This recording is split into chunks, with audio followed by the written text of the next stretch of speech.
You little characters have no idea who's sitting in front of you right now. You're about to shit your fucking pants. You got your perspective. I just want to be happy. Don't you want to be happy? What I'm going to do is kind of give you guys a little bit about my background, spit a couple things that are on my mind that I think might be valuable for your life, and then hopefully maybe even do a little bit of Q&A with you guys, because I think that matters as well. So it's really fun to be here because when I think back to my childhood and school in general, I have a really interesting relationship with school because I was an atrociously bad student, right?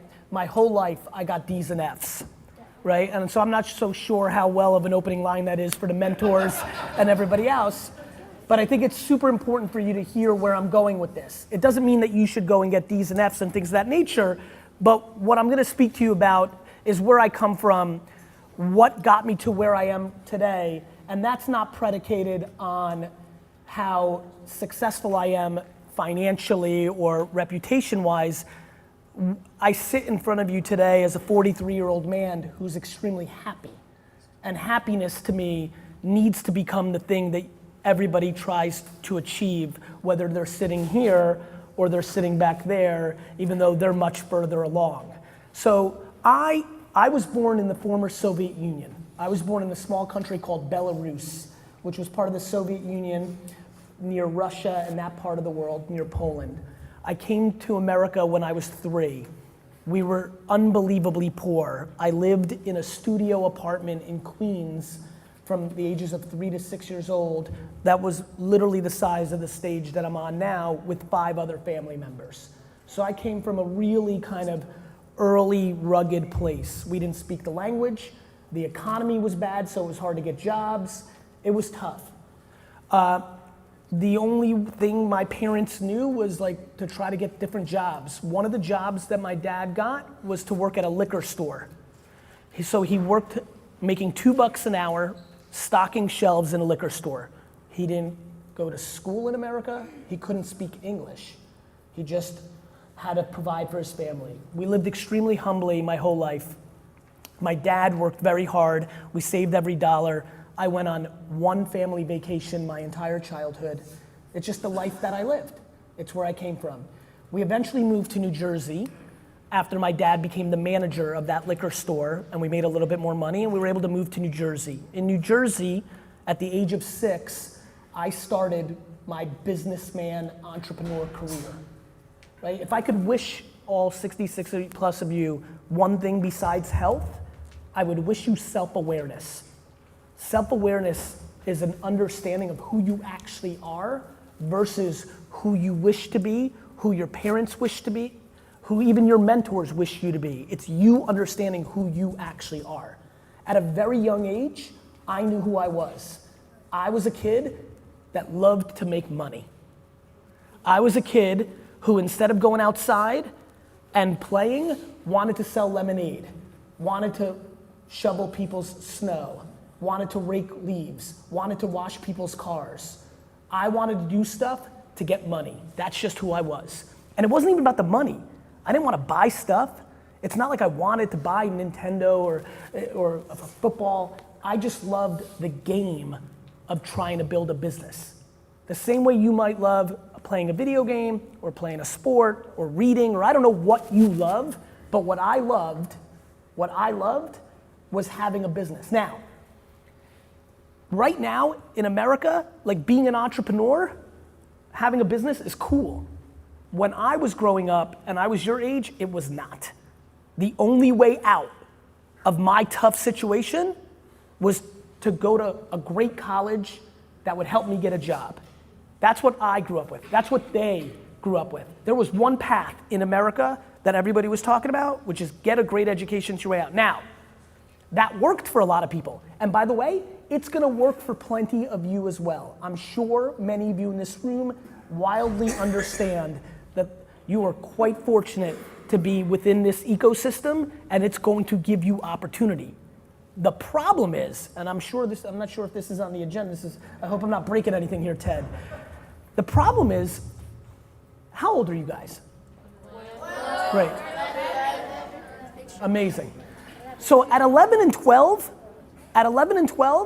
I already knew who I was. At 11 and 12, I was already going to malls and hotels and selling baseball cards at shows. When I was 11 and 12, I was making $1,000 a weekend selling baseball cards. I just was. How? I had no money. My parents had no money. What did I do? When it snowed, I went to people's houses, rang their doorbell, and asked them to give me $1 to $5 to shovel their yard, and they said yes, and then I worked for 30 minutes, shoveled somebody's yard, got $5. Or in the summer, I got lemonade, I did a lemonade stand. Like, I did things. I didn't have the internet. There was no internet for me. How many of you have a smartphone? You guys have Instagram. You guys have Twitter. You have the internet. Thank you. Like, I didn't have that. What I had was my neighborhood in New Jersey, and I could hustle and make money, and I saved. And in the same way for you guys now, people care about things like Yeezys and Supremes and stuff of that nature. When I was in your age, that was baseball cards. Everybody in my class wanted cards. They wanted sports cards. They wanted Greek Freak rookie cards. They wanted Steph Curry rookie cards. They wanted that, right?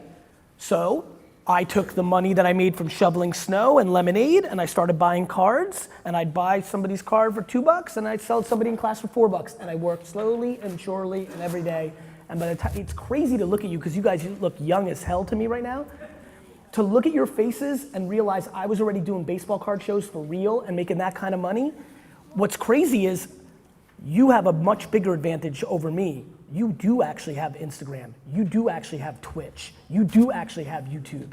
You have that. I didn't.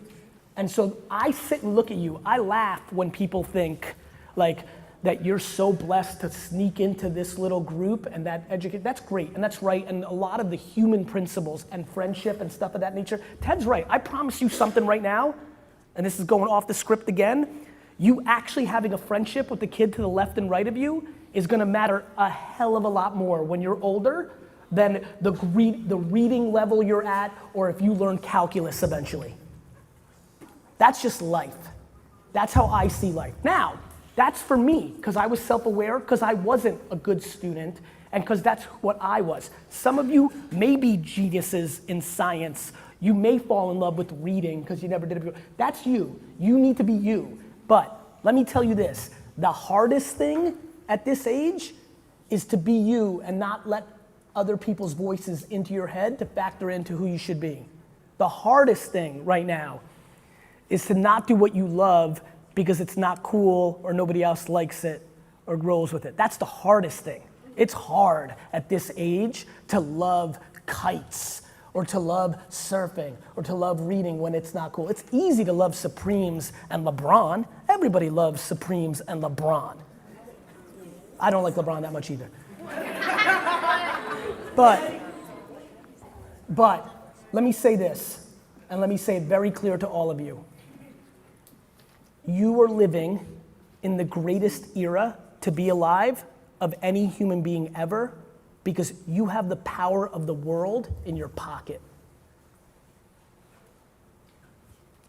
And you don't know that because you've never known no different. You don't know a world without an internet.